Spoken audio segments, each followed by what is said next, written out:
நிகழ்ச்சியின் பிரதான செய்திகள். முதலில் தலைப்புச் செய்திகள். தமிழ் பொது வேட்பாளரின் விஞ்ஞாபனம் விரைவில். அழைப்பு வருகின்ற போது முடிவு எடுக்க பொதுக்கட்டமைப்பு தீர்மானம். முன்னாள் போராளிகளின் தியாகத்தை அற்ப சலுகைகளுக்காக விலை பேசாதீர். சபா குகதாஸ் வலியுறுத்து. கனடா தமிழர் திருவிழாவில் வன்முறை. தென்னிந்திய பாடகரின் இசை நிகழ்ச்சியில் குழப்பம். பதிலடி கொடுத்த ரஷ்யா. ஏவுகணைகள் ட்ரோன்கள் மூலம் சரமாரி தாக்குதல். தொடர்பான விரிவான செய்திகள். தமிழ் தேசிய பொதுக்கட்டமைப்பின் விசேட கூட்டத்தில் முக்கிய பல தீர்மானங்கள் எடுக்கப்பட்டுள்ளன என்று அறிவிக்கப்பட்டுள்ளது.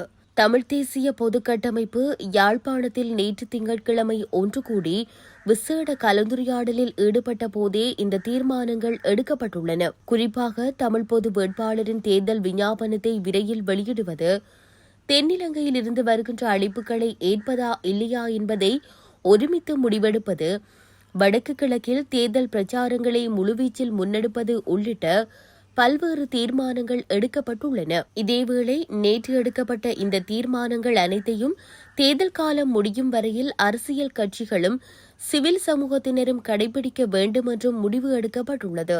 இந்த கூட்டத்தில் தமிழ் தேசிய பொதுக்கட்டமைப்பில் அங்கம் வகிக்கின்ற வடக்கு கிழக்கில் உள்ள அரசியல் கட்சிகளின் தலைவர்கள் உள்ளிட்ட அதன் பிரதிநிதிகள், சிவில் சமூகத்தினர் என பலரும் கலந்து கொண்டிருந்தமை குறிப்பிடத்தக்கது.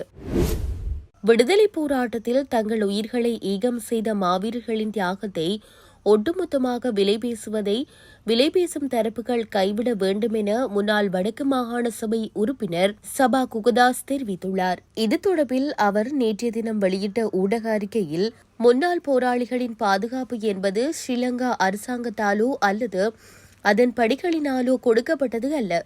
யுத்த முடிவின் இறுதி நாட்களில் சரணடைகின்ற போது சர்வதேச அரசு சார்பற்ற நிறுவனங்களினதும் சர்வதேச செஞ்சிலுவை சங்கத்தினதும் உடனடி தலையீடு காரணமாக அவர்கள் சம்பந்தப்பட்ட இடங்களில் பதிவுகளை மேற்கொண்டதன் அடிப்படையிலும் அவ்வாறான பதிவுகளை உட்படுத்தப்பட்டவர்கள் பாதுகாக்கப்பட்டவர்கள் என்பதுதான் உண்மை. அதனைவிட முள்ளிவாய்க்காலில் வட்டுவாகல் பகுதியில் சரணடைந்து, ஓமந்தி பகுதியில் சரணடைந்து பதியப்படாமல் உடனடியாக மீளவும் முள்ளிவாய்க்காலுக்கு அழைத்து செல்லப்பட்ட போராளிகள், அவர்கள் சார்ந்த உறவினர்கள் இன்று வரை காணாமல் ஆக்கப்பட்டு ஒரு பட்டியலிலும் படுகொலை செய்யப்பட்டோர் ஒரு பட்டியலிலும் இருப்பதை உலகம் அறியும். அதன் அடிப்படையில் ஒப்பற்ற தங்களுடைய வாழ்க்கையை தியாகம் செய்த அத்தனை தரப்புகளினதும் பெருமதியை அளவிட முடியாது. அந்த தியாகத்தை ஜனாதிபதி தேர்தலை முன்னிட்டு தேர்தல் காலங்களில் கொடுக்கின்ற எந்தவிதமான வாக்குறுதிகளையும் இதுவரை செயற்படுத்தாத சிங்கள பேரினவாத வேட்பாளர்களுக்கு, அதிலும் குறிப்பாக மிக மோசமாக விடுதலை போராட்டத்தை சிதைத்த வேட்பாளருக்கு வாக்களிக்குமாறு புனர்வாழ்வு அளிக்கப்பட்ட போராளிகள் என்ற பெயரில் ஊடக அறிக்கைகள் வெளிவருவதை பெருந்தொகையான முன்னாள் புனர்வாழ்வு அளிக்கப்பட்ட போராளிகள் மனவேதனையுடன் கடந்து செல்வதை எல்லோரும் அறிவர். இதனால் இவ்வாறு விடுதலை போராட்டத்தின் தியாகத்தையும் அதன் வலிகளையும் வேதனைகளையும் அவலங்களையும் அற்ப சலுகைகளுக்காக விலை பேசுகின்ற தரப்புகளை மக்கள் இனம் கண்டு கொள்வது காலத்தின் கட்டாயம் என அதில் குறிப்பிடப்பட்டுள்ளது. கனடாவில் நடைபெற்ற திருவிழாவில் தென்னிந்திய பாடகர் ஸ்ரீனிவாசின் இசை நிகழ்ச்சியிலும் குழப்பம் விளைவிக்கப்பட்டுள்ளது. கனடாவின் பிரதான தமிழ் மக்களின் விழாவான தமிழ் ஃபெஸ்ட் எனும் தமிழர் திருவிழாவிற்கான எதிர்ப்பின் வெளிப்பாடாகவே இந்த சம்பவங்கள் இடம்பெற்றுள்ளதாக தெரிவிக்கப்பட்டுள்ளது. கனேடிய தமிழர் பேரவை வருடந்தோறும் தமிழர் திருவிழா எனும் நிகழ்வினை நடத்தி வருகின்ற நிலையில் இதன் 10வது வருடமாக இந்த மாதம் 24 மற்றும் 25 திகதிகளில் குறித்த விழாவை நடத்த ஏற்பாடு செய்யப்பட்டிருந்தது. கனடாவில் அதிக அளவில் தமிழ் மக்கள் ஒன்று கூடுகின்ற நிகழ்வாக இது கருதப்படுகிறது. இந்த வருடம் கனேடிய தமிழர் பேரவையின் செயற்பாடுகளுக்கு எதிர்ப்பு தெரிவித்து தமிழ் மக்கள் இந்த விழாவை புறக்கணிக்க வேண்டும் என கனடாவில் உள்ள சில தமிழ் அமைப்புகளும் சில செயற்பாட்டாளர்களும் கனடாவால் தமிழ் மக்களை கோரியிருந்தனர். அத்துடன் இந்த நிகழ்ச்சிக்கு அனுசரணை வழங்கக்கூடாது என வர்த்தகர்களிடமும் கோரிக்கை முன்வைக்கப்பட்டிருந்தது. அதனையடுத்து இந்த நிகழ்ச்சிக்கு அனுசரணை வழங்கியிருந்த பிரதான அனுசரணையாளர்கள் நிகழ்ச்சிக்கு முதல் நாள் தமது அனுசரணையை விலக்கிக் கொண்டுள்ளனர். அத்துடன் தமிழர் திருவிழாவை முன்னிட்டு ஏற்பாடு செய்யப்பட்டிருந்த தென்னிந்திய பாடகர் ஸ்ரீனிவாசின் இசை நிகழ்ச்சியிலும் முட்டை அடிக்கப்பட்டு குழப்பம் ஏற்படுத்தப்பட்டுள்ளது. உக்ரைன் தலைநகர் கீவ் மீது ரஷ்ய ராணுவம் ட்ரோன் தாக்குதல்களை மேற்கொண்டு வருவதாக வெளிநாட்டு ஊடகங்கள் செய்தி வெளியிட்டுள்ளன. குறித்த தாக்குதலானது நேற்று மேற்கொள்ளப்பட்டுள்ளதாக தெரிவிக்கப்படுகிறது.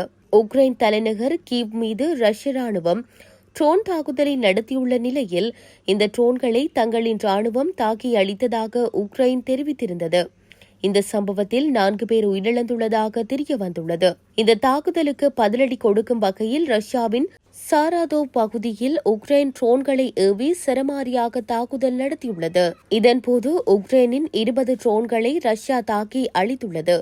இதனால் வானிலேயே தகர்க்கப்பட்ட ட்ரோன்களின் பாகங்கள் சாராதோ பகுதியிலுள்ள 38 மாடி குடியிருப்பு கட்டடத்தின் மீது விழுந்துள்ளது. இந்த நிலையில் உக்ரைன் பகுதிகள் மீது ரஷ்யா விடாமல் தாக்குதல் நடத்தி வருவதாகவும் ராட்சத ஏவுகணைகள் மற்றும் ட்ரோன்களை உக்ரைன் தலைநகர் கீவ் மற்றும் வடக்கு கிழக்கு தெற்கு உக்ரைன் பகுதிகள் மீது தாக்குதல்கள் நடந்துள்ளதாக உக்ரைன் தெரிவித்துள்ளது.